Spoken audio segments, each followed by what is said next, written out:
High above Cape Coast, where the red earth meets the rolling blue of the Atlantic, a small fortress stares endlessly out to the sea. It has no dungeons, no parade grounds, no grand gates or stately rooms, but it sees everything. This is Fort Victoria, not a house of trade or chains, but a silent sentinel. Welcome to Walls of Power, Shores of Pain, Ghana's forts and castles reimagined by a Ghanaian filmmaker. Today, we climb the ridge to Fort Victoria, the watchtower that never blinked.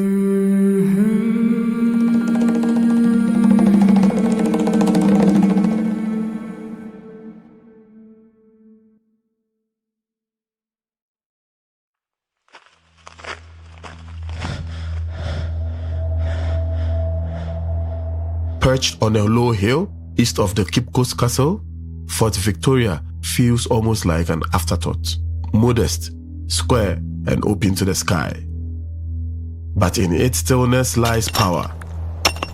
Built in 1821 by the British, it replaced an earlier structure known as Phipps Tower. Phipps Tower was a simple 18th century stone post named after the British governor, James Phipps. It served as a surveillance point until Fort Victoria was constructed to offer a stronger and more strategic watch over Cape Coast and its harbor. It is not the chains you hear here. It is the silence, the kind that watches, waits, and reports. This fort was not made to hold people, but to observe them.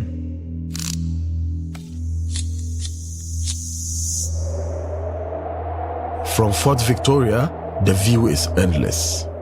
To the south, the Cape Coast Castle lies below, its pale walls touched by salt and history. To the north, green hills stretch inland, once part of caravans, colonial messengers, and local traders. This was the British Eye. They built it here so no one could sneak in and no one could sneak out. A signal station by design, Fort Victoria was a critical link in the British military and administrative network along the coast. Using flags, flares, and smokes, guards could communicate with Fort Williams to the west and Cape Coast Castle below, relaying everything from enemy sightings to arrival of ships.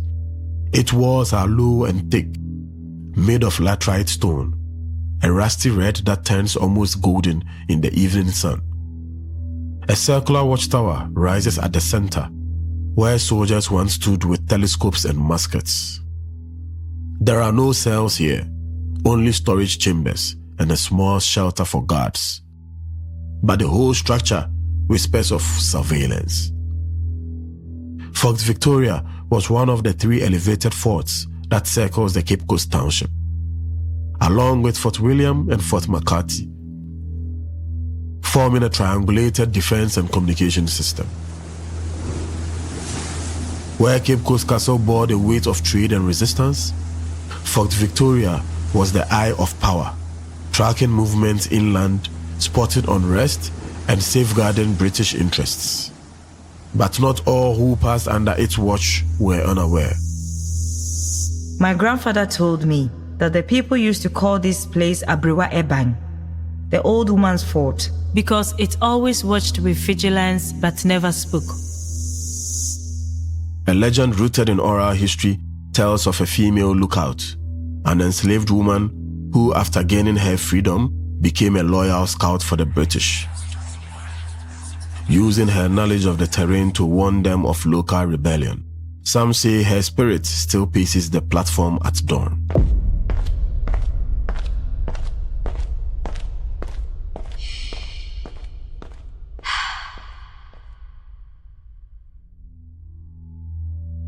Fort Victoria never fired in a major battle, but its presence was enough to deter attacks, particularly during periods of instability, like the Fanti-British alliance against the Ashanti. In the early 1800s, as tension between the inland Ashanti Empire and the coastal allies rose, Fort Victoria served as an early warning outpost. When Ashanti warriors approached Cape Coast in 1807 and again in 1820s,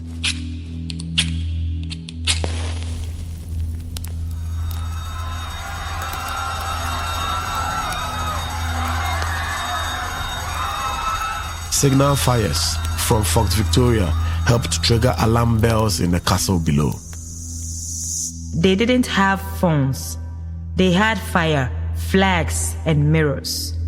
Even in the time of peace, the forts remained manned. British officers would walk up at dusk, spyglass in their hands, watching the sea for sails. Portuguese, Dutch, French, or troublesome local movements. For nearly a century, it was the empire's eyes, and sometimes its whisper.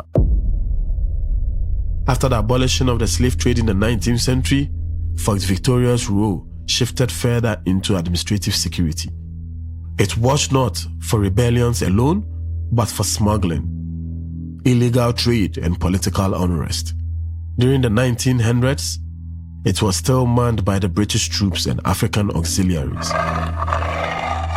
many of whom left names carved into the inner stones. See that on the wall. Private T. Answer, 1913. These men saw the sea and the sun rise every day, but they were always ready to report. Unlike other forts that became prisons or were turned to ruins, Fort Victoria was relatively well maintained, partly because it was small, and partly because it still served a purpose until the final days of the British rule. In 1957, as Ghana became independent, Fort Victoria stood still. It never cheered or mourned. It just watched. Now, Fort Victoria is mostly ignored by visitors. They mostly focus on the grandeur of Cape Coast Castle below. But for those who make the climb, it offers quiet insight into the nature of control. There's no grandeur here, no chains, no halls, no cannons aimed at the sea, just redstone, open sky, and endless views. But that is the point. It didn't need to be big. It's just needed to see.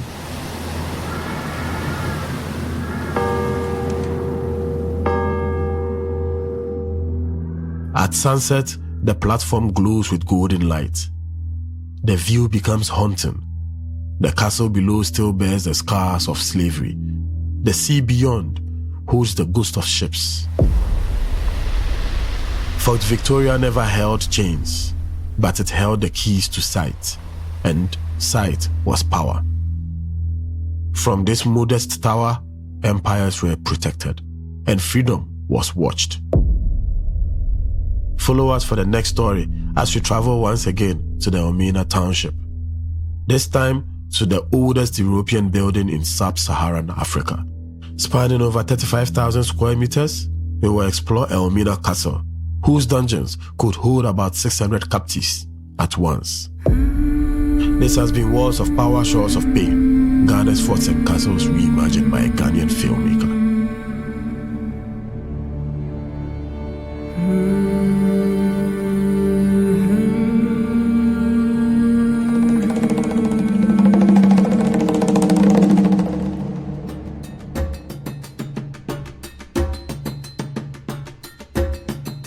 Written and narrated by me, Sikahene-Adarkwa.